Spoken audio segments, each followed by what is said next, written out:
Յուրաքանչյուր բռնություն իմ կողմից կոնկրետ եւ վստահ եմ Աննայի կողմից էլ դատապարտելի է, բայց նայելով կադրերը, որոնց համար որ այսօր այդ երեխան նստած է, դե ես բռնություն չեմ տեսնում։ Եթե ինքը ձեռքը գցել է եւ դրանից հետո ստացել է հարված, ընկել է գետին, ունի բազմաթիվ կրկնում եմ նորից, որտեղ խոսել ենք մայրիկի հետ, խոսել ենք պաշտպանի հետ, անհամատեղելի կալանքի հետ հիվանդություններ, այդ երեխան չպիտի լինի։ Ու ես այսօր այստեղ եմ ասելու այդ վերևի մարդուն, որ չպիտի ես երկրում խոսքը, չպիտի ես երկրում վերաբերմունքը, քաղաքական հայացքները եւ նման բաները միանգամից կալանքի տարվի, դա նորմալ չի։ Լավ, մենք գիտենք ընդհանրապես այս երկրում, որ գոյություն ունի տնային կալանք, պայմանական կալանք եւ նման բաներ։ Մենք պիտի իմանանք, գիտեք, շատ մարդիկ չգիտեն, որ տենց բաներ գոյություն ունի, որովհետեւ չի կիրառվում դա։ Գիտեն, որ միանգամից մեկը մի բան ասեց,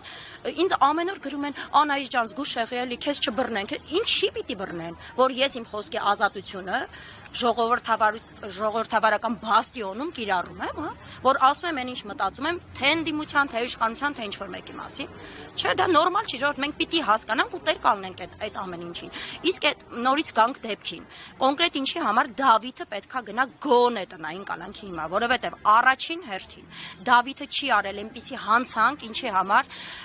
12-րդ դասարանի աշակերտը, որը հենց հիմա պիտի դասարանում իր դասաժամն է, հենց հիմա։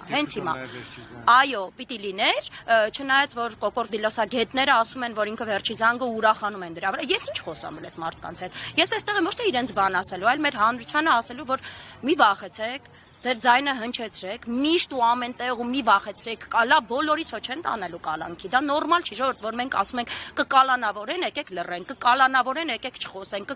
հետո